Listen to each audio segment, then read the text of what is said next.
What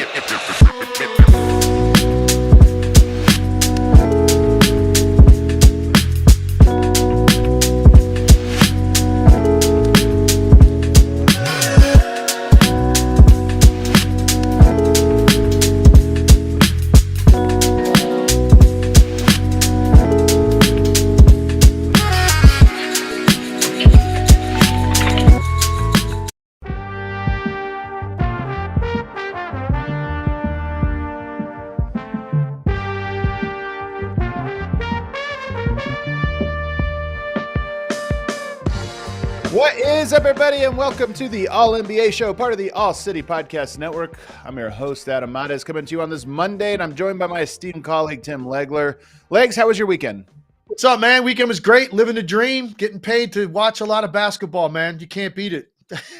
What was your yeah, go ahead. What was your NBA to NCAA ratio this weekend? Mostly college. I'm not gonna lie to you. But listen, there was way more of it, man. Like It was wall to wall, like all day long, and then some compelling college games. And you know how it is with the NBA schedule. You're handpicking a couple a night of the ones that you need to see. But yeah, I definitely watched a little bit more college. Although I will say I'm a little disappointed. Some of these double-seeded teams are out now. So I guess I'm kind of pulling for NC State, right? So far, they're the only double-digit seed to survive those first 2 days. Yeah, they're fun, man. I like the big boy, DJ Bird's big guy. Yeah, in the middle. he's a blast, fun, man. He's got a great personality. Yeah, I got some friends that are NC State alum. They're all into it, so I guess that'll awesome. Be my team now. There you go. I pull for them because of David Thompson, so I'm a throwback there. On today's show, we're going to talk about the Thunder and the Bucks. Really big game for the Bucks. I think if you're a Bucks fan, this is like Exhibit A of why you should believe in your team. So we're going to break that one down. Warriors-Wolves was also interesting. The Wolves keep winning. They lose Towns. You think they're going to slide? Hanging right there. Pacers-Lakers. Pacers had an interesting weekend. One really great game, one not so great game. So we'll break both of those down. And then we'll just look at some of the other big top storylines from around the association over the weekend. But first, All-NBA sponsored by DraftKings. Stay tuned because you'll hear more about DraftKings and all it has to offer throughout the show. DraftKings, the crown is yours. All right, Legs, let's get into our first game, our top game. The Bucks beating the Thunder. And I shouldn't even just say beating. The Bucks shutting down the Thunder, which doesn't happen very often. And they did that in this game, and in particular in that third quarter where they started on an 18-2 run, held Shea to just 12 points overall. He did not play in the fourth quarter because that third quarter run opened up a 20-point lead. What stood out to you about this one? Yeah, the Bucks defense, you can look at games or look at box scores sometimes and not get a real idea what this was about. This was, Chet Holmgren definitely – had a rough night, and he missed some shots he normally makes. So he would probably maybe the outlier because I did feel like his shots were like normal shots for him, and he was 1 for 10. It's probably the worst game he played all year offensively. But that aside, this was more about the Bucks defense than it was about Oklahoma City, in my opinion. I just thought Milwaukee's effort and energy and traffic they created for Shea. And I've talked before about the area of the floor he likes to operate in, between the edges of the lane. Like that's his area of the floor.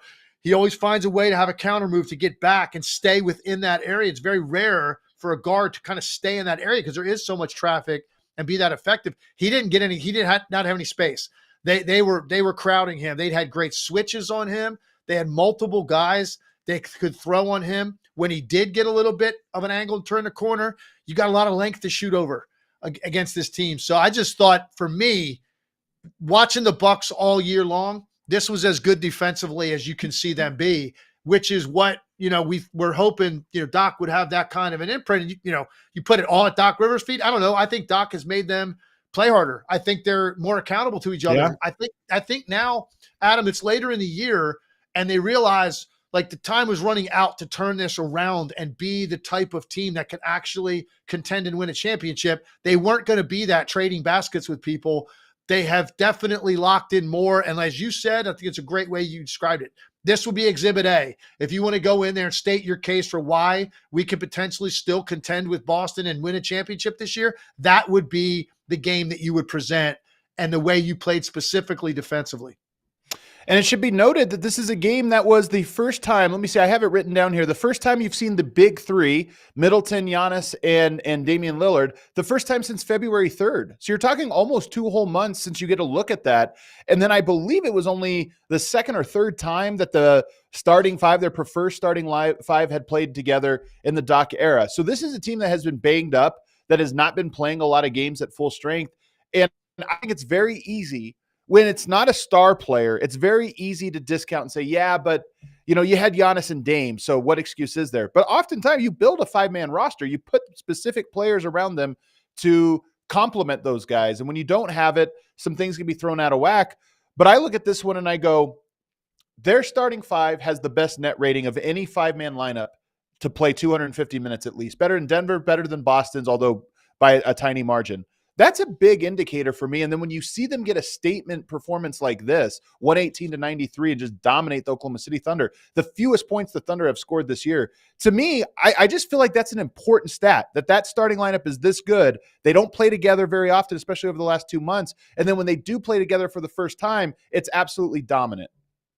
I completely agree with you. And the other thing that's been, important for the Bucks, you get Khris Middleton back. He misses over a month, comes back, and he's had 3 really good games. He didn't have a great scoring game in this one, but he had a triple-double. I mean, and that's Khris Middleton at his best is a guy that's going to contribute on the glass. He's going to be a guy that can handle the ball, and he's not the player that he was 4 or 5 years ago. Not the player that he was when he won a championship, but he can still be super effective. And I think on a given night now, Adam, it's been interesting to me to watch. A lot of teams, like clearly Giannis and Dame are the 2 most important and most talented offensive players. Yeah. It was always Khris Middleton, right? We always talked about Middleton. Well, Middleton, if Middleton's healthy, and when Khris Middleton plays like this, like we always started sentences like that with the Bucks. And I'm thinking now it's actually a situation where take your pick who's more important on a given night. Is it him or is it Portis? Because I think Bobby Portis is every bit as critical to them offensively because he has matchups that he wins. If he gets a smaller guy on him, he's going to back you down and shoot that turnaround jumper, and he just does not miss it, particularly on the left side of the court.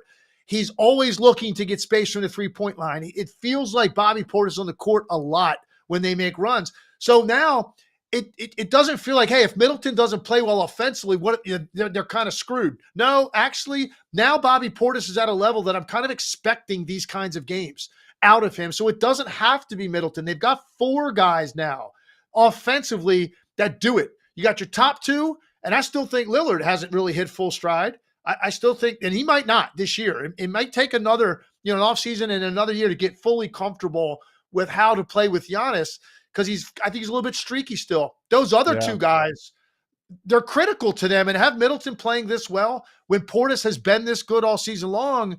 It's just like everything about what we're saying is making us sort of buy in more to the Milwaukee Bucks and think that, okay, yes, Boston's clearly the best team. I think the gap over the last month has been narrowed. And this is now a legitimate conversation, I think, that we weren't going to have, 6 weeks ago. Right. For me, I have a hot take later on the show about the Bucks, but we'll get to it here in a second. Let's go back to the Dame piece.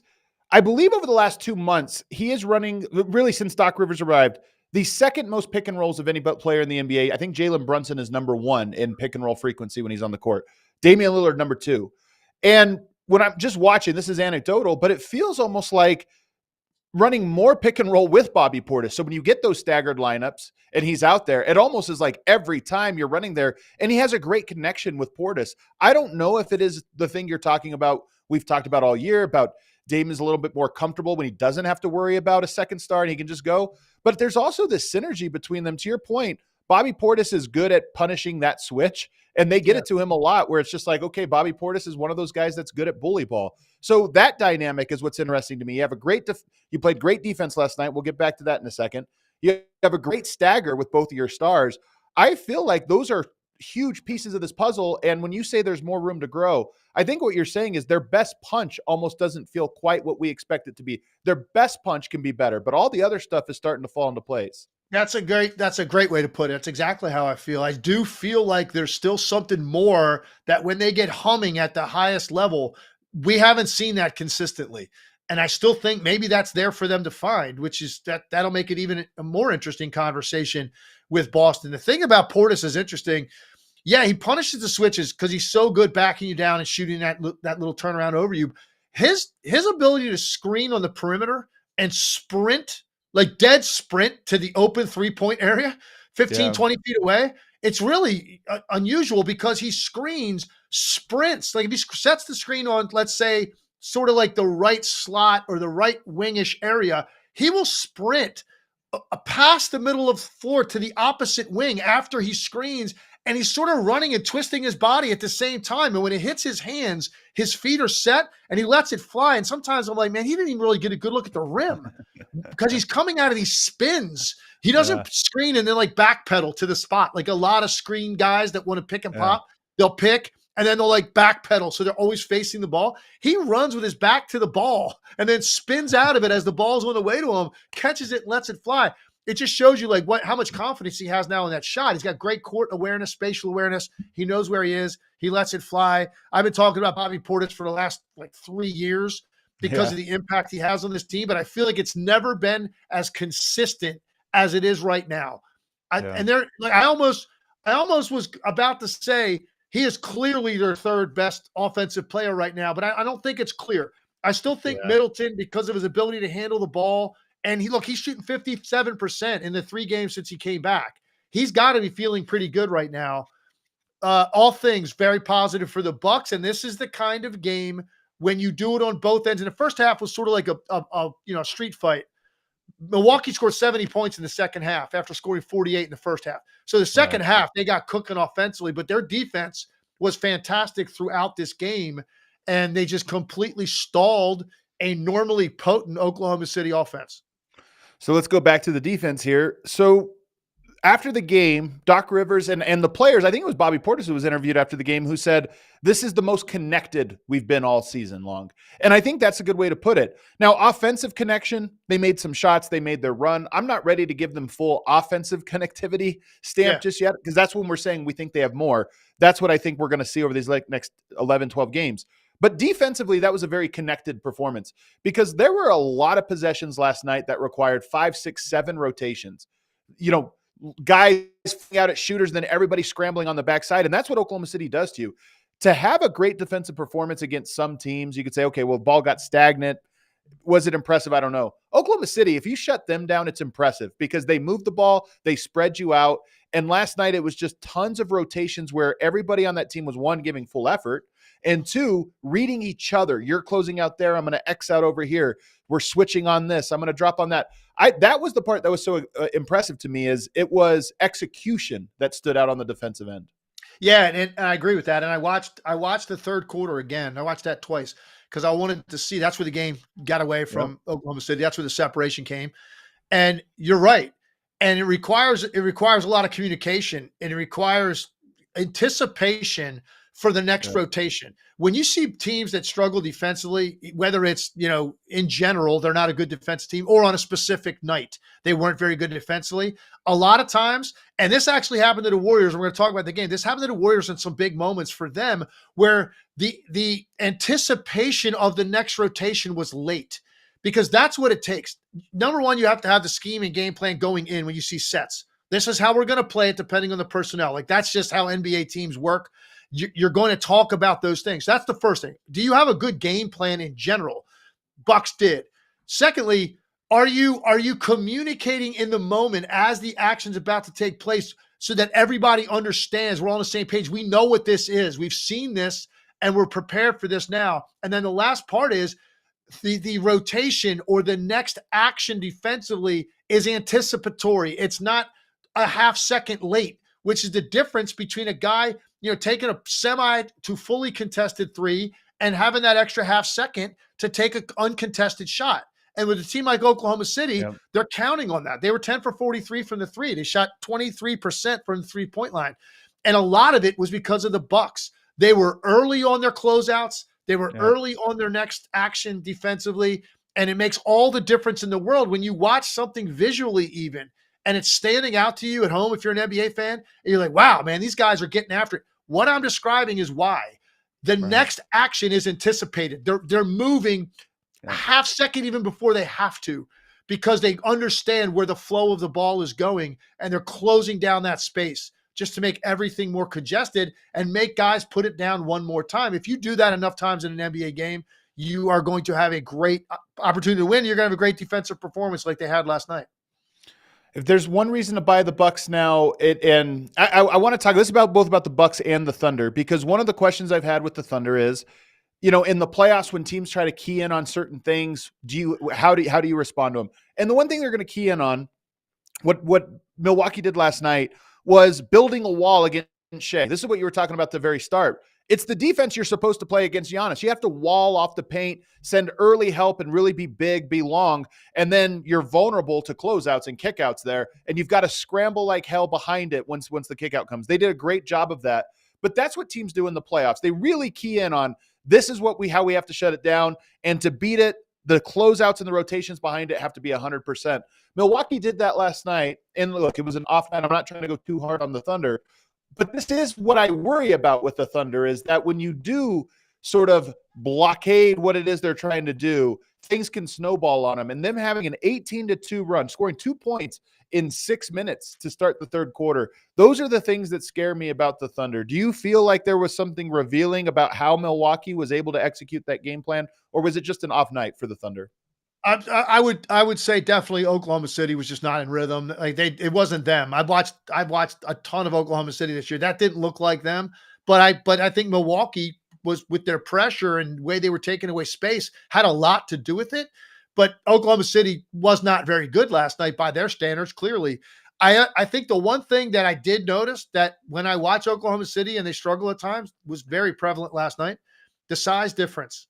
Milwaukee's a plus 20 on the glass, did 15 offensive rebounds. And that's the one thing we look at Oklahoma City and that's a problem.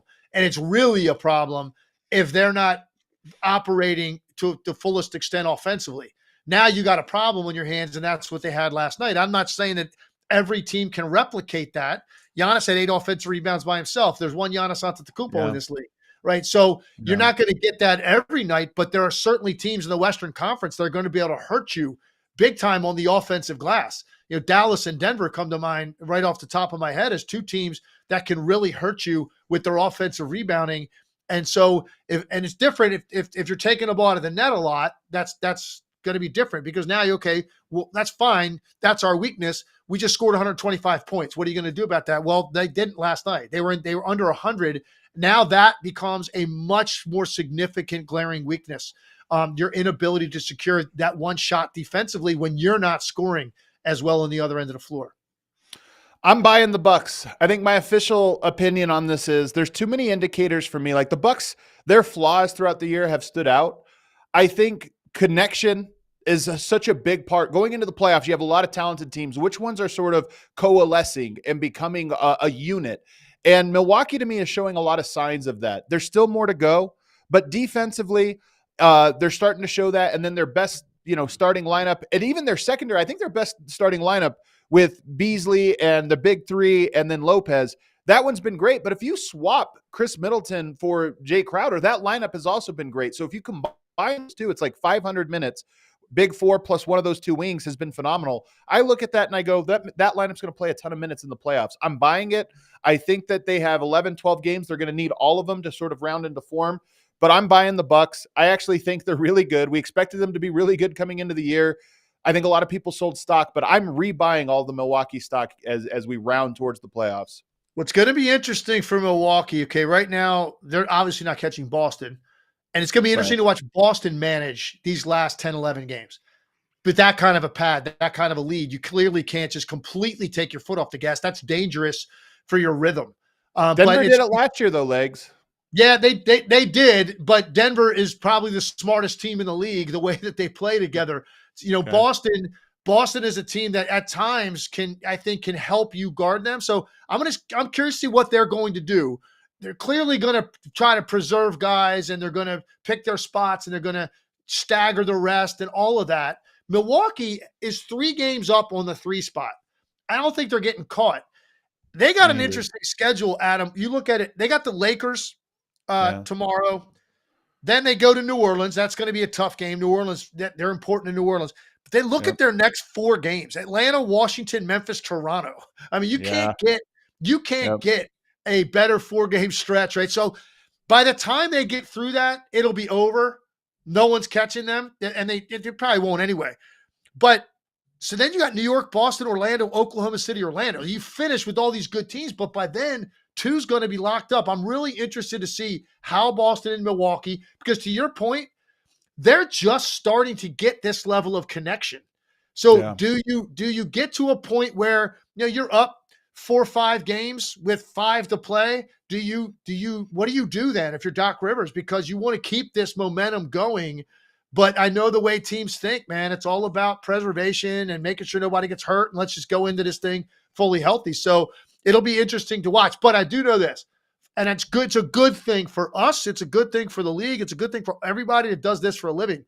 There is now something worth talking about when it comes to who's going to challenge the Boston Celtics. Yeah. And I thought the Knicks had a chance to do it if they could ever get healthy. I don't think that's going to happen with Julius Randle. So I think that kind of takes them out of the mix. Cleveland's a good team. They're not on that level. Milwaukee is the one team I look at and say that could be a worthy challenger, but it never felt like they were getting into that category. And I agree with you. I think they are now rounding into form on that level to at least be able to challenge the Boston Celtics. Well, cue that intermission music, Emma. We'll take a break here. I will say Milwaukee right now looks to be locked into the 2, almost certainly. And they're almost certainly going to face, that means, either the Pacers, the Heat, or the 76ers. All of those are very compelling first-round matchups. So I love it. We're shaping up for a very good home stretch to find out who plays who. All right, let's take a break. On the other side, the Warriors and the Wolves. As the Wolves keep winning, the Warriors keep losing. We'll talk about that one on the other side. But first, let me tell you guys about AG1. What are your goals as we get ready for spring? We're not that far away from beach weather, pool weather, whatever it is. You want to start getting into shape and building good habits? Why don't you check out AG1? They've got all of those things, all those great nutrients, vitamins, and things to start your day. I have replaced my coffees in the morning with an AG1. It's the first thing I drink as I get up. You just put the powder into the water, stir it up in 8 ounces of water, chug it, and you get all of those different vitamins, nutrients, and everything you need to start your day. You'll be feeling more energized without that drop you get from drinking too much caffeine. So check it out. You're going to want to go, let's see here. Where do I have my website listed on it here? Athletic Greens. You're going to go to drinkag1.com/allNBA. That's drinkag1.com/allNBA. And you try AG1 and get a free 1-year supply of vitamin D3, K2, and 5 free AG1 travel packs with your first purchase exclusively at drinkag1.com/allNBA. Also want to tell you guys about DraftKings Sportsbook. How did you do this weekend betting on March Madness? Well, you got 2 more weekends ahead. If you bet, usually people have the strategy, just bet the underdogs. You might have got cleaned out over the weekend as all the favorites were winning this time. March Madness, you never know what you're going to get. Right now, DraftKings has that deal. If you bet $5, you get $150 instantly in bonus bets with any college basketball bet. That's extending into the second week. So download the DraftKings Sportsbook app and use code ALLNBA. New customers bet $5 and get $150 instantly in bonus bets only at DraftKings Sportsbook with code ALLNBA. The crown is yours. Gambling problem? Call 1-800-GAMBLER or visit 1-800-GAMBLER.net. In New York, call 877-8-HOPE-NY or text HOPE-NY 467-369. In Connecticut, help is available for problem gambling. Call 888-789-7777 or visit ccpg.org. Please play responsibly. On behalf of Boot Hill Casino and Resort in Kansas, 21 and over, age varies by jurisdiction. Void in Ontario. Bonus bets expire 168 hours after issuance. See dkng.com/promos for eligibility and deposit restrictions, terms, and responsible gaming resources. Back here in the back half of the All-NBA show on this Monday. This week, we are Monday through Thursday. So usually we take Wednesdays off and go to Friday. This week, we're going to go Monday, Tuesday, Wednesday, and Thursday for you. So plan accordingly. And if you're watching live, don't forget to hit that like button. If you're not watching live, leave us a comment. And remember, you can download this as a podcast wherever you get your podcast app so you can listen to it on the go. All right, Legs. The Timberwolves got a win last night, 114-110. They continue to roll despite losing Karl Anthony Towns. Rudy Gobert back in this game, and the story for me is that the Timberwolves hit 21 three-pointers. You don't think of them as a team that's going to go off 21 threes, but here we are. The Warriors go down once again. I feel like the Warriors keep finding ways to lose, and the Wolves keep finding ways to win. Man, first of all, this was a great game. Very entertaining. Both teams playing incredibly hard. It felt like a playoff game. Very entertained throughout. Warriors really controlled the game for the first three quarters for the most part. And then it was a little back and forth in the fourth quarter, but they had opportunities that they didn't take advantage of that Minnesota did. They capitalized on those. And Golden State's margin for error is so much smaller than it used to be. Right? Back in the day, they could survive missing shots at the rim in a tie game inside 3 minutes. And, they had enough shot makers on the court. They were going to be able to make up for that, with guys other than Steph Curry. Their margin of error is not as good, man. And they're going to give up stuff on the other end with size and in the paint. And that's basically what happened at the end of this game. They did not convert a couple of critical possessions. Minnesota made them pay on the other end, got some easy stuff in the paint at the rim. Anthony Edwards had a really big three during that stretch.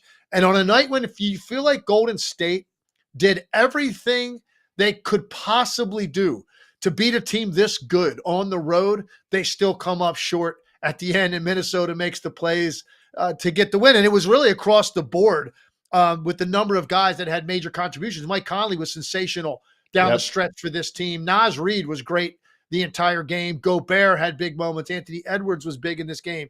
Who am I forgetting? Oh, Jane McDaniels had a couple of really big shots during that stretch. Your guy, Nickeil Alexander-Walker, your second favorite player in the league besides Isaiah Hartenstein, had some moments in this game as well. So team effort, Golden State, just as usual, played more close games than anybody in the league, have a very difficult time closing it out. So why is that? Why can't they close it? What are you seeing from them? Because to your point, they used to be the best in the league at closing things out. But why? What are you seeing from them that they can't get over this hump? Well, the biggest thing is because they don't have enough guys consistently good offensively on a given night. You really don't. Even last night, Curry really was spectacular throughout the game, but he shot 9 for 21. It wasn't one of his best nights. He still got to 31 against an elite defensive team. But they don't have enough guys that you really can count on, or even a group of guys, Adam, that Steve Kerr completely knows. This is my 5 that we're going to have on the floor for the last 6 minutes, and this is how we're going to close the game. Offensively, he's still on a night-to-night basis kind of plug and play around Curry. And that's tough, man. It's tough to be able to win close games when that's the situation. And I think, they battled, man, and they hung in there. A couple times it looked like Minnesota was about to turn that into a 12 to 15-point game, and Golden State made a couple baskets to get it back to a one possession. But I will say this also. Right. To the first quarter of this game, if you went back and watched this first quarter, Minnesota should have been down 16, 18 points at the end of the first quarter. And look, that's a big hole now. Who knows? Maybe it's a different outcome.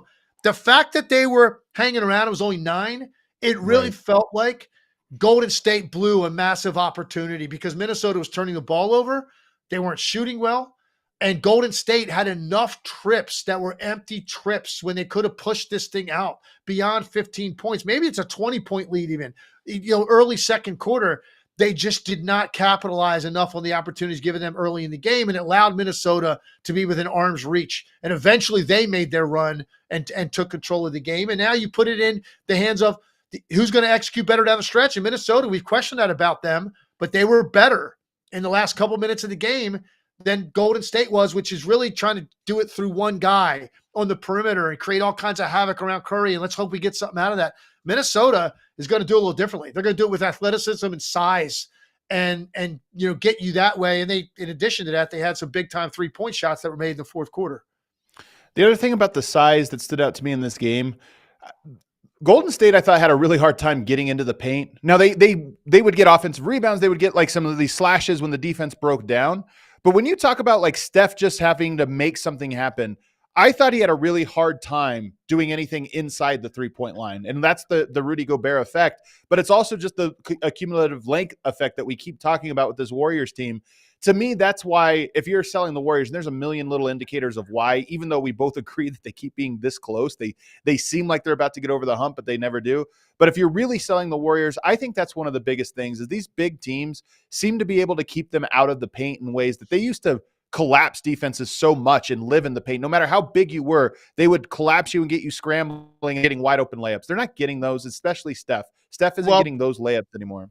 And the biggest reason that that's the case is because they just do not have the same threat level from the 3-point line that the teams have been before that won championships and contended every year. Like they had guys out there that were so lethal when they'd run all of their dribble handoff and split action and all of that. You got such an overreaction to that. Yep. That now, bam, there goes a back cut layup with nobody back there as a second line of defense. They don't get that as much because teams aren't extended as much, with the exception of Curry. They're not as extended as much with multiple guys getting that kind of action. I think teams kind of feel like, well, if Andrew Wiggins wants to make some threes against us, go ahead. Draymond, you can have whatever you want. Gary Payton a second, be my guest. Pajemski, go ahead. Clay, very streaky. These are all the guys that normally would have been guys in those spots that like you were counting on. Some of them, it's the same name I just mentioned, but they were just doing it at a higher level. They were more consistent. So the threat level was much higher to get teams to extend. And now you would get these sort of back cuts and these different actions. Even Draymond, like running the fake dribble handoff, getting to the rim, like stuff like that in key moments. Now it doesn't feel like that is as much of an option for them. And they're very much living, barely within the margins. And that's why, listen, they're a 500 team, basically. They're a 500 team. And that's what they are when you can't convert and close games that are one-possession games. And they have a very difficult time doing it. It seems unthinkable. And we wrote off the Houston Rockets, 2 weeks ago, whenever we talked about them last, we wrote them off. But now they're on this win streak. The Warriors keep losing these close games. And now they're separated by one game. Legs, I guess it is time. I was going to ask you, should we be talking? Of course we should be talking about it. It's one game. But, where do you see this headed with Houston? Is this going to become a storyline here now that Houston could overtake them? Well, I really can't believe that you're teeing me up on this topic right now because you're right. 2 weeks ago, this was a wrap. We knew like where the cutoff line was, and it was going to be those 10 teams above it. We just didn't know what exactly the order was going to be, but nobody was getting run down from behind. And now here's Houston. Now, I will say this. Houston has a brutal schedule the rest of the way. And so we're really going to find out a lot about them. It doesn't start tonight. They got Portland tonight at home. That should be a win. There's no question. That's going to be a win. I'm going to put that out there right now. I don't even know what the line is. I'm betting money on it. I don't care what the line is. Houston's going to win that game. That'll be 9 straight. Then it gets Oklahoma City, Utah, Dallas, Minnesota, Golden State, Miami, Dallas, Orlando. I mean, finish with the Clippers last game of the year. That's a lot. And a lot of those teams are still playing for their lives or playing for seeding or whatever it may be. So who knows where it's ultimately going to go with Houston. And Golden State's schedule much more favorable. They do play each other next Thursday. That could be for all the marbles, man. Yeah, that could be. Yeah. And that game is actually in Houston. So that could be the one, that'll decide this. But I can't believe that we're talking about. Look, and a lot of it has to do with what's going on with Jalen Green. I mean, the guy has gone out of the stratosphere here over the last month, man. We know how he's uber talented. He's explosive, but didn't really, I think a lot of times earlier in the year, he struggled with like understanding like how to be efficient and what was a good shot and what was a good play to make. He's tightened that up some, man. And now his raw athleticism is being instinctive. He's not thinking as much. And now Houston, because they're getting 30 a night basically out of that spot. Boom. They're playing with all the confidence in the world. And they're looking at a team like Golden State that's struggling. And I think Houston feels like, hey, man, we've tracked them down now. Let's go in for the kill. Let's officially run them down and get into this play-in. And I can't believe we're talking about it, but we have to. Here it is. And it maybe comes down to that game next Thursday, Adam, to decide which one of these teams. If Golden State still has a lead going into that game, if they're one game up or whatever, win that game. And I don't know, actually, I should probably know this, but I don't know what the tiebreaker is between those two teams earlier in the year. Off my head, yeah. But I'll look. Before we get off the air, we'll make sure we have that information to find out what the tiebreaker situation is. Because for one of those teams, if they're like neck and neck, and one of them's got the tiebreaker, you win that game, you pretty much put it away. Yeah, Emma, can you look up the record between those two teams, Houston and Golden State? I'm curious to find out what that is as well. Head to head, they probably played each other 3 times, I'm guessing, this year, or will play each other 3 times total. To my knowledge, it looks like they're 0-2 against Golden State. Golden State beat them early in the year, October 29th. They beat them again November 20th. And it does not look like they played again. So I think they're 0-2. So Golden State will have the tiebreaker. That's huge. So that is huge. If they're still up a game, going into that game, they could really end it because if you go up 2 and you have the tiebreaker, you're basically up 3 games with about 5 to play. It'll be a wrap if Golden State can just hold them off until that game. Yeah. I think you're right. That does make for a huge implication for that one. If we go to the other side, Minnesota, another team that it's not that we wrote them off, but with the injuries, you said, okay, they're probably going to fall in the standings. And they have. They were number 1 when the injury happened. They're number 3 now. So they have fallen in the standing, but only by a half game. So they're a half game behind the Thunder and a full game behind the Denver Nuggets. And they play the Nuggets twice, including this Friday. By the way, that's going to be a huge game. Friday night in Denver, with both teams having a night off of a rest to prepare for that one, and it's going to carry enormous implications. I might even go as far as to say that game will likely determine the higher seed between those two teams. So that game is going to be huge. But the Timberwolves have held on. They have not been losing the way we kind of expected maybe they would. They got a win over Cleveland. Now they get this win over Golden State. Earlier in the week or last week, they had a win over the Clippers. Those are 3 big wins that all could have been losses when you just looked at the schedule. So what have you seen from them since Karl-Anthony Towns has gone down? Now they get Gobert back. And do you feel like they can continue this winning to close out the year? Well, I want to start by saying I love Naz Reid. All right. I'm curious, and I don't know off the top of my head, and we're not going to do it today, but I really would like to know if I went up and down all other 29 teams in the NBA, how many teams would you say Naz Reid could start for? Whether it's as your starting center or because of his athletic ability and his lateral movement and his shooting ability, play the 4. Net for certain teams. Like I was last night. I was thinking about it this morning. Like put him in Philadelphia, right off of Embiid and replace Tobias Harris with Naz Reid. You're a better team. You have more versatility defensively. You've got a guy that right now is shooting it from deep at a higher rate, can play off of Embiid. He also, by the way, could be like your backup center when Embiid's off the court. Like I'm just using that as a hypothetical example. I haven't heard any rumors there, but I'm just saying, like, I look at other situations with Naz Reid as a starter on contending teams. I think Naz Reid could be that. But as it is, look, they've got 3 guys. Towns is out, so right now they have 2. But he lines up next to Gobert, and it gives them such a different look. And Golden State had all kinds of problems last night with their communications on Gobert's dives. And he does it a lot. He screens and dives hard, and they just did a terrible job at the weak side of the court. It would have 2 defenders. One of those guys has to bump on when Gobert dives. You don't have to guard him all the way to the rim. You just have to hit him to slow him up so he doesn't momentum for a lob. And now you've got to recover out because there's going to be 2 guys on the weak side of the floor with that last guy trying to guard both. And they messed that up a number of times. The communications on it, they were late. It led to some open, naked looks on the opposite wing or the corner from where Gobert was diving. And one of those guys spotted was Naz Reid. So like they're panicking trying to get to him because he can absolutely string together shots and take over a quarter. So I just want to say, like, I think a big part of this has just been how great Naz Reid has been for them in the absence of the other 2 bigs. Playing now when Gobert's back and playing alongside of him, how easy he is to plug into it. He gives you great energy defensively, and he's shooting the hell out of the ball right now. 45% in the month of March with really high volume from the 3-point line. For a guy that's 6'10", 6'11", that's that athletic defensively, I just think he's been a tipping point for this team right now for me. Yeah, they're playing great. Get your popcorn ready. They have Detroit this week. That should be a gimme. And then they have the Nuggets on Friday, and that one just should be a playoff-like atmosphere. I'm so excited for that one. Let's move on. Talk about our last game that we were going to go in depth on today, which is the Lakers beating the Pacers. You like scoring 150 to 145 in this game. All right, talk me through it. What did you see in this one?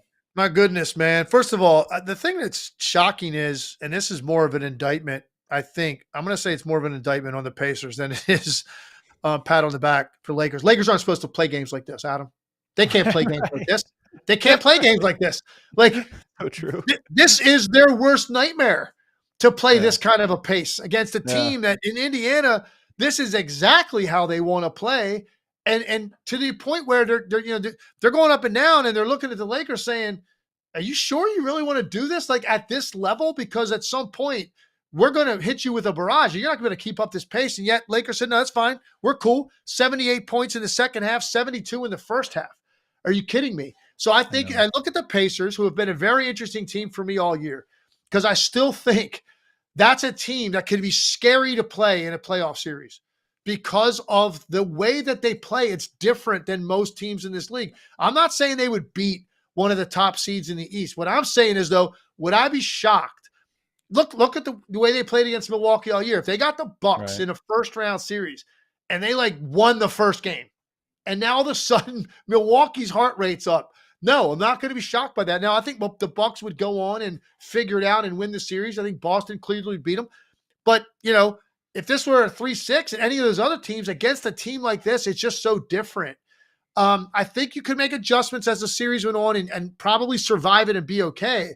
But, man, this would be a scary team to have to prepare for because it's a lot different the way that they play. And the Lakers to say, that's fine, let's go, let's make this a track meet, lace them up, and win playing that way, I'm absolutely shocked that the Lakers had the type of stamina to be able to do that. But I think it's probably a little bit more of an indictment on Indiana's defense when they're bad defensively. It definitely is. I mean, they gave up 70 points in the paint, which is just, and it's not the first time. They've done this year to some of these big teams. I will say that I'm with you on this in that it's both encouraging and discouraging if you're the Pacers. One, it's encouraging that you were able to play your game. It's always meaningful to say whose style of game was it? Who controlled the pace? They controlled the pace, but it's discouraging that you lost while getting that. Maybe it's, 12 of 25 from the Lakers from the 3-point line, 48%, pretty good number, although it wasn't that high of a volume at 25. Maybe you could say that. Here's my thought on the Pacers from watching this one. The Pacers have perfected the art of the good, bad shot, meaning they take a lot of shots that I go, man, that's an insane shot, but it's a high volume transition. Only 2 seconds came off the clock and you're open, you let it launch. And they've perfected that, not just in making them, but how to play off of that. They seem to get a lot of offensive rebounds off of these good, bad shots in transition. And it creates chaos. This is why they control the paces. They lure you into this very high tempo. They're comfortable getting a transition shot that's like a B- shot. They're just comfortable off it. And that I mean that as a compliment. They're really good at those bad shots. No, that's a great way to put it. And what's interesting about this game, you look at the game, the Pacers had 39 assists, which is an outrageous total for an NBA game. The Lakers had 28. So you go, wow, how is that? Well, it's because of what you said. They were turning the corner, putting their head down, getting to the rim. And they had 38 made free throws, 38 in this game to 9 for Indiana. That describes the mentality between the two teams. And by the way, you remember, this was exactly the Lakers' formula in the in-season tournament, the way that they beat them. They had 87 points, I believe, in the paint in that game, something to that effect. So that's where the Lakers are going to get you. There's another thing about the Pacers I wanted to bring up, and give me your thoughts. Tyrese Halliburton has been good. He hasn't been great for a pretty long stretch now, Adam. When you look at where he was and the way that he was being talked about, right? And leading up early part of the year into the in-season tournament, a little bit beyond that, but 16 points a game for the entire month of March. And I understand he's like a dual threat, and he's going to beat you with facilitating a lot of nights too. But on this team, they also actually need Tyrese Halliburton, particularly in close games, to be like an elite level scorer. And whether that's from the three or getting to, he's got some floaters he'll throw at you or get to the rim. He's been good, and he's shooting 43% in the month of March. So that's another thing. Like, we haven't talked a lot about that, like where he had ascended to. And I think he is understanding, and going into this offseason, I think he's going to have a very thorough knowledge of this is what happens when you emerge to that extent, and the way that you're now being prepared for, the way that you're being guarded. And is there another gear now for you to overcome that? Because that is what the great players in this league do. It doesn't matter eventually what you throw at them. It's not going to affect them. I think Tyrese Halliburton being like good, not great, is contributing also to the Indiana Pacers on nights like this when they're not getting these wins. And he wasn't great last night. Yeah. It's interesting looking at his splits throughout the year because he was averaging 29 points a game in November. And that's over 13 games. That's a lot of games, 29 points. And then in December, that's down to 21.5. And then in January, 18, February and March, 16. So you're right that all year long it's dropped. And it's not like you think, okay, well, maybe he's passing more. His assists are also down. There's a correlation of all productivity. So there was injuries in there. There was a trade in there. There's reasons to believe in the disruption. But to your point, when I'm talking about the good, bad shots, he's a big part of this. I think there's a level of volatility to his game right now that he can correct by adding a little bit more of a few more layers. But he's one of those guys where even last night, there were a few shots where I'm thinking, it's not that it's a bad shot. It just seems like that you're comfortable with, okay, dribble 3 steps in, 3 steps backwards, launch a 3. You can take those, but it does feel like he's almost more dependent on those. And he hits them at a high rate. So I'm not going to sit here and just over complain about it. But I do think there's players where it's, what is the counter now to all of those different decisions and where can you play? And I think that's what, when you talk about teams defending him and learning how to defend him, I think it's that you're talking about, the counter. So you're not going to the step backwards 3 or dribble backwards 3 6 times a game. You're going to it maybe more as a counter punch. Well, let me ask you a question, because I got the impression when I said earlier that I thought that they are still kind of like a dangerous team for certain teams to have to play in the first round. Do you agree or not? Right now, they're barely holding on to the 6th spot. So they're half game up on the Heat. Who knows how that plays out? And Philadelphia's right there too. So who knows how those 3 teams play out? One of those teams is going to escape that, and they're going to end up playing either Cleveland or New York. So let's just say, hypothetically, Indiana held on to the 6th spot. Okay. And they played either one of those 2 teams. Do you not think that would be a long series? It's tough because those are really good defensive teams. So you're talking about a strength versus strength sort of matchup. The thing I'll say about Indiana in a first round matchup is they're so different from every other team that I think you get that part of it. You guard them differently and you have to emphasize different things than you have to everyone else. And that just naturally creates a little bit of chaos. But no, I would not pick them, I don't think, to beat the Knicks. That's not a... Yeah, as we sit here right now, I probably wouldn't either. But I think if they hold on to that 6th spot, to do that over their last 10 games, that means they're probably going to have to play pretty well. They're going to have to probably go, let's say, 7-3, like something like that, to hold on to that spot. And if they do, and they've got momentum and they're playing well and they're hot going in to that series, and if it was the Knicks, and you're looking at a Knicks team that's still kind of banged up a little bit, I don't know. I'm not saying I'd pick them right now, but I do think like I'd have to spend some time there between, that last day of the season, that Sunday, and, whenever they would play their first round game, which would be the following weekend. I would spend a lot of time like analyzing that and see how that's going to turn out, because I do think Indiana would go long against the Knicks or Cleveland. I could see that being 6 or 7 games. Yeah. Real quickly, so let's just go through this. We'll probably do this again here in a couple of weeks, but Boston, who would be your preferred realistic matchup? You're just basically looking at the Pacers and the 4 play-in teams. Who would be your favorite matchup to watch? Boston, and you mean if it were Boston, and who would I prefer them to play against? 6 through 10, because all 6 through 10 are all possibilities to be the 8 seed. So yeah, who do you think would make the best series? Oh, without question, I'd say Miami. I think Miami, unless Embiid comes back. If Embiid comes back, then that's different. That would be, man. I mean, I can't even describe what that does to everything if you drop that on the Eastern Conference playoffs going right in. So maybe it would be Philly if he's back and he gets 5 games under his belt and he looks pretty good and his stamina is okay. Maybe it would be Philadelphia.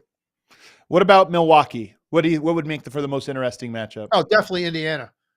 Based on what happened in the regular season, how could you not want to see that, right? Yep.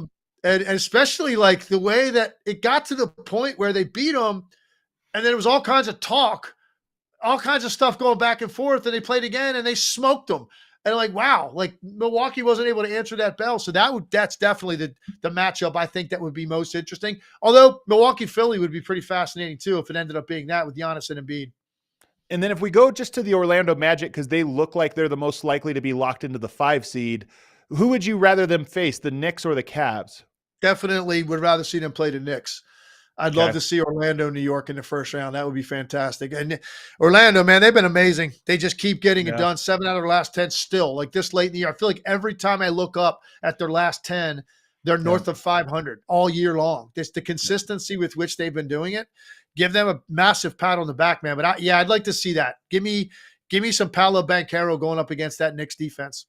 Man, that would be a 90s throwback series right there. 89-92, grind it out, physical, gritty. That would be a lot of fun. That would leave you with Cavs, I believe, Heat or 76ers, whichever one is left. That would be, in my opinion, 4 great playoff series. Yeah. We get that set up. That would be 4 incredible for a first round. You almost never get more than 2 good first round matchups. Inevitably one of those series, 1 or 2 of those end up being lopsided. That would be 4 that I'd be very. I'm gonna go out there right now on record, go on a limb and say I think this is gonna be the best first round collectively in between the 2 conferences we've ever had. I'm talking long series, compelling moments, great storylines, like you name it. Like, look at the potential matchups in the Western Conference. Well, first of all, just to play in alone, like those couple of days, like how good is that going to be? But just, I think the first round, once we're finally there, where there's only 8 teams left, those matchups and what we're going to get in the first round over that 2.5 weeks is going to be better than it's ever been in the history of this league. All right, let's run through really quickly these other games. Not really go in depth, but just talk big picture takeaways. The 76ers go into the Los Angeles Clippers, into LA, and get a win over the Clippers in dominant fashion, 121-107. James Harden skipped out on media session against his old team. He was out of the locker room before media was available to be let in. Legs, I always chuckle at those ones because to me, it's no interview could be worse than ducking out on the media session after a bad loss like that. But what do you make of this one? And what do you make of the fact that the Clippers now have lost 3 of their last 5? Their only wins have come against Portland, who's trying desperately to lose every game, so they really don't have any good wins. What do you make of this little slump they're in? It's makes you question a lot with this team. At one point, go back, maybe a month ago, 6 weeks ago, it looked like the Clippers had gotten it together to such an extent that, it looked like, hey, maybe this is the team that's the biggest challenge to Denver in the Western Conference. And it's barely been 500 basketball since then, a very, very long period of time. And so I don't know, like I still look at them with the guys that they have and with Kawhi and like what he's capable of doing when he gets fully locked in a series. And I still think that's going to be a very tough out, but there's no other way to describe them than inconsistent. That is the word that describes the Clippers. And right now, as we sit here, I'm not exactly sure what that's going to give us as we head into the playoffs. The other game, Miami Heat dominate the Cleveland Cavaliers. No Donovan Mitchell, 121-84. The Cavs, hit the injury bug here and have kind of slid a little bit. They've lost 3 in a row. I think they've lost now 6 of their last 8. So they're in a little bit of a funk after playing such good basketball, but a lot of it is injury. Do you read anything from this game on either side for Cleveland or for Miami? I don't, not really, because I have more respect for Cleveland than that. I mean, this is a 37-point loss, this late in the year. And I think they've been playing long enough without Donovan Mitchell. But some nights it's going to get you.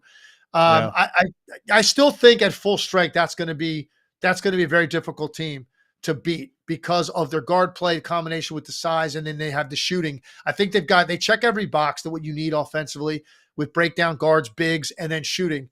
They've got all 3, but they obviously didn't have all 3 last night. And for Miami, it just continues to be this roller coaster ride, man. Like, we don't know, but that's a team because of the respect that we have for them collectively and with their coaching that, is like, you're not going to, you haven't heard the last of them. And that was a very impressive performance for them, but knowing them, they'll follow that up by, beating Golden State and then losing to Portland. I mean, that's kind of what their season has been for Miami. Yeah. And then the last game, Sacramento goes into Orlando and gets the win. This is a very impressive win for Sacramento. We both love Orlando, love what they've been doing. We talked about them last week and raved about them. But in this one, they fall to the Kings, 109-107. The implication of this one, I want to stay with the Sacramento Kings. I feel like they, more than the other teams in the play-in at this moment, should be desperate to avoid the play-in. I would hate for the Kings to be in a situation where, okay, you're going to face Dallas. They should be favored. At home, you should be favored against Dallas. But if you drop that one, the Lakers and the Warriors, whoever comes out of that round, that is so much of baggage that you would have to play for your playoff hopes all season long come down to those teams. So for me, I think this was a very impressive win because a loss would have really cost them. I agree. They went in there too. And you're talking about one of the best defensive teams in the league. And particularly their starters were unbelievable. They had 4 guys had big nights for them against a physical defensive team that plays as hard as anybody in this league consistently every night. And they went in there and they did what they had to do. And they win a tight game on the road that was really a nail biter the entire second half. doubt. This is the kind of win that, look, the Kings, we know what they've been for the last couple of years. I just think we always fall into the trap of relative to, and then we start listing teams in the Western Conference, like comparing them, the benchmark being these other teams. We don't really buy into the Kings being a big threat, but this is the kind of game that this late in the year, this is a big one for them. Yeah, absolutely. All right. Well, tonight's slate, Pacers-Clippers might be the best game on the slate tonight. The Clippers struggling, the Pacers desperate to get the win, so that'll be interesting. And then you've got a lot of these lopsided matchups legs tonight. A lot of teams that just should win outright. Celtics, Hawks, Knicks, Pistons, Nuggets, Grizzlies, Suns, Spurs. So on paper, there shouldn't be a whole lot of drama tonight, but there's enough games that one or two of those is going to turn out to be something interesting. That does it for our show today, guys. We ran through a lot of games from the weekend because it was really interesting. Oh, I forgot to ask you, do you have any March Madness thoughts? Do you have like a quick March Madness takeaway from this weekend? No, I think that I'm a little bit surprised that we kind of restored order with the higher seeds winning games. Usually you get maybe some of those teams slipping through to the Sweet 16, so I was just a little bit disappointed with that. But my big game is tonight. Iowa Hawkeyes, baby. Yeah. Caitlin Clark. Yeah. 8:00 against West Virginia. I will be dialed into that one. Yeah, that one should be a great one. Real quick, who do you have? Who's the most impressive team you've seen so far in the men's bracket? I still think UConn is the most impressive team. I just don't think they've got a weakness. I don't think they've got a weakness at all. And they have a very serious approach to what they're doing. And you can just tell there's no complacency whatsoever, despite the fact they won it last year. Their messages are sent like trip after trip up the floor.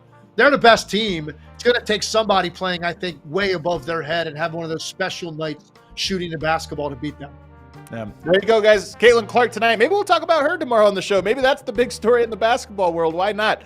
Everybody, we appreciate you tuning in. Don't forget to hit that like button. Please do us a favor, rate and review our show on Spotify, Apple Podcasts, wherever you have. Help us grow it. When you leave a rating, it sends it out to other people who might be interested in the show, and we appreciate it. Hit that like button on the way out. We'll see you tomorrow.